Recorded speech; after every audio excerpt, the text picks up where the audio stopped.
Good morning to one and all. Welcome to today's session. So we are continuing the chapter acid and base. So far we have learned about the indicators, acidic in nature, and table number 5 and the table number 3. So now in table number 5 they have given the acid and the substance. This is very important, children. You have to remember which substance contain acid, what type of acid. Like example, apples contain malic acid. So go through the table number 5 once again. And now coming to the next point is basic nature. So how do you feel when you touch a cake of soap? Take it between two fingers and gently rub it on your fingers and do with another substance. What type of difference do you find? Yes, when you touch the soap water you will feel little soapy. So the substance which are soapy to touch are basic in nature. In this way you can say they are basic in nature. And glass cleaners. Yes, when you clean your mirrors with a glass cleaners liquid, they will be soapy to touch. Then they are said to be basic in nature.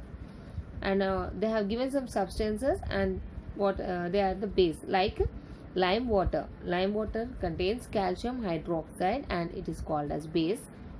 Glass cleaners contains ammonium hydroxide, they are called as base. Example, Mr. Muzzle liquid that we use in our homes to clean the mirrors. So they contain ammonium hydroxide and they are soapy to touch. So they are called as base. And soaps contain sodium hydroxide, potassium hydroxide. And milk of magnesium contains magnesium hydroxide. So these are all are basic in nature. Now let us do one activity. It is in number 5. Burn a small piece of magnesium ribbon by holding it with tongs. Collect the white hash and dissolve it in little water. So when you burn this ribbon, you will get a white color hash and that will get dissolved in water. So when you touch this solution for test with blue litmus and red litmus, you can observe that this water will be soapy to touch. And the oxides that are present in the magnesium are dissolved in water and this water is formed as magnesium hydroxide. And when potassium and sodium are dissolved in the water, then the potassium hydroxide and sodium hydroxide will be formed and they are soapy in nature. So these are called as basic in nature. As well as now chemical indicators are also there. Not only natural indicators, chemical indicators are also there. Methyl orange and phenolphthalein. These are used to test the acidic and basic. So these are called as chemical indicators. Methyl orange and phenolphthalein. They are used to test the acids and base. What are indicators? Indicators are the substance that indicates whether the given substance is base or acid.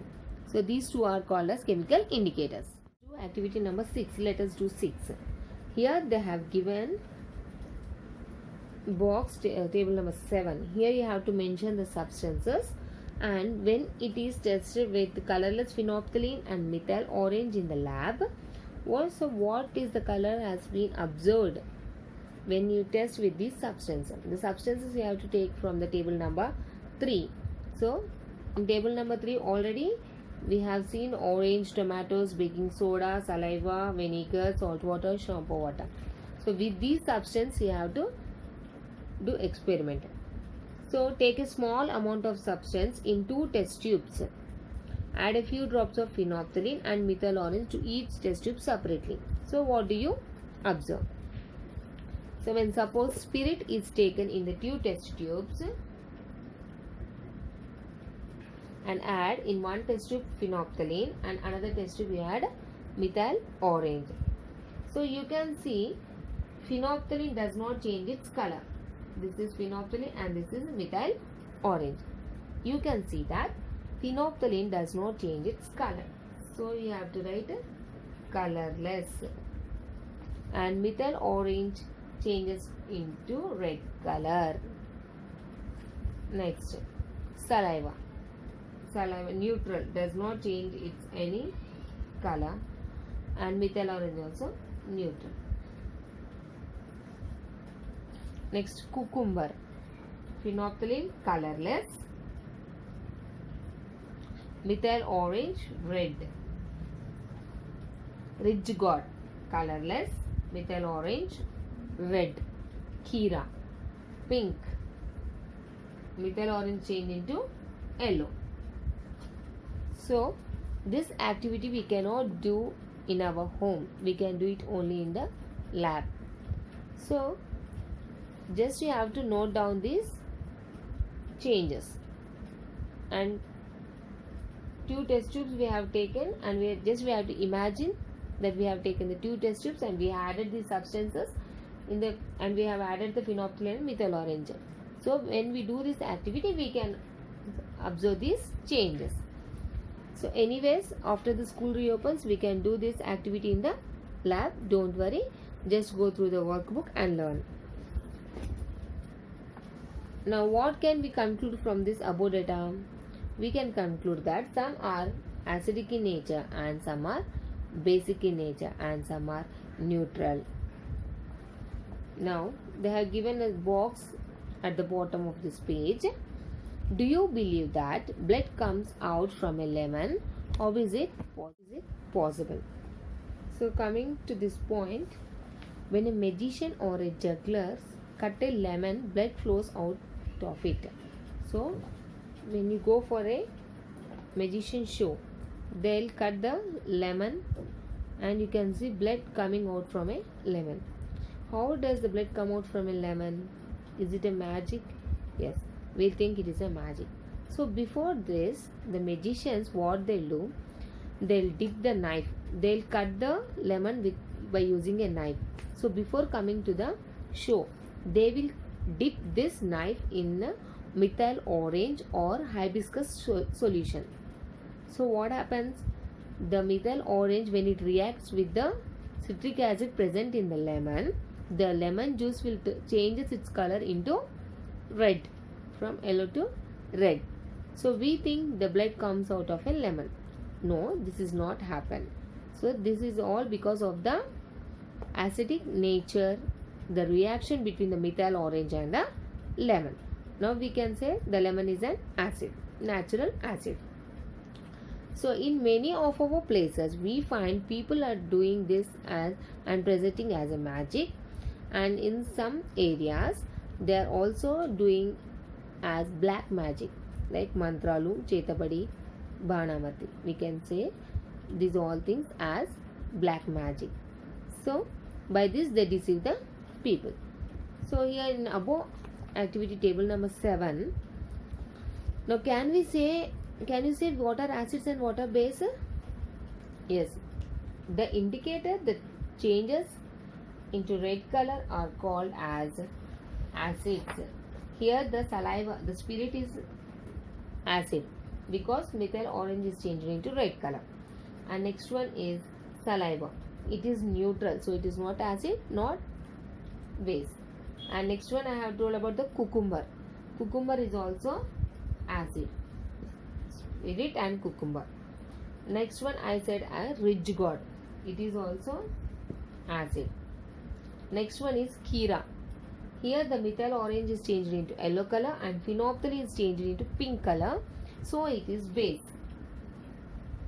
So in this way we have to do all the experiments, and again we have to distinguish like acids and base. Coming to the next page. Methyl orange gives red color with acids and yellow color with base, and phenolphthalein remains colorless in acidic solution and changes into pink color when goes reaction with basic solution. So when it turns into pink solution we can say it is in basic in nature, and when it is colorless you can say it is in acidic in nature. Now let us do some more experiments. Now we have to take a natural acid like lemon juice, and we have to add lemon juice in all the test tubes, and in each test tube we have to add copper, zinc, magnesium, iron, brass, aluminium pieces. In all the test tubes we have to add lemon juice, and in one test tube, in the first test tube we have to add copper, in the next test tube we have to add zinc, and in third one magnesium, fourth one iron. So when you add this, what happens? Light a matchstick and we have to observe. So when you light a matchstick to this solution, it catches fire with a sound. It is called as hydrogen. So Henrik Swandish, an Italian scientist, discovered a colorless gas called hydrogen. Balloons are filled with this gas. The balloons are used for beautification. So balloons are filled with hydrogen gas, and this was discovered by an Italian scientist named Henrik Swandish. So next, do you know why are inner sides of vessels made up of brass and copper coated? So in houses you can see the copper pot. We use it for drinking water. And why it is coated? When substances are kept in a copper container for a long time, then a blue-green layer is formed in the inner walls of the container. In daily activity you can see this. Yes, when we go out for a trip, if we leave some water in the copper pot, then when we reach home after 10 days or 1 week, we can see the blue-green layer is formed in the copper pot. Why is this happen? Because the copper reacts with the acids present in the substance and form a blue-green compound. So to avoid this reaction, the inner walls are coated with tin. Next question. Why are pickles, jam, jellies preserved in glass or porcelain and plastic containers? So why are always pickles are stored in these type of containers, not in a plastic container? So if you keep these pickles and jams and jellies other than these containers, the pickles contain acid like citric acid.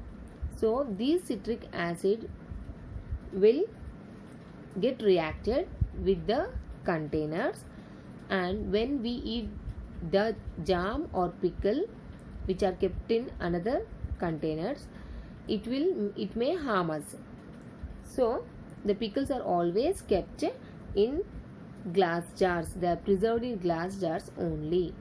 Other than glass jars, if you keep in any other materials, the reaction will take place between the container and the acid that is present in the pickle. So because of this, when we eat jam or pickle, it may harm us. This is all for today, and today's homework is write the keywords that are given back of the textbook 2 times with neat handwriting in your fair notes, and please mention your name and class every day, and write the heading, date and keywords, lesson name, and write all the keywords 2 times. Thank you.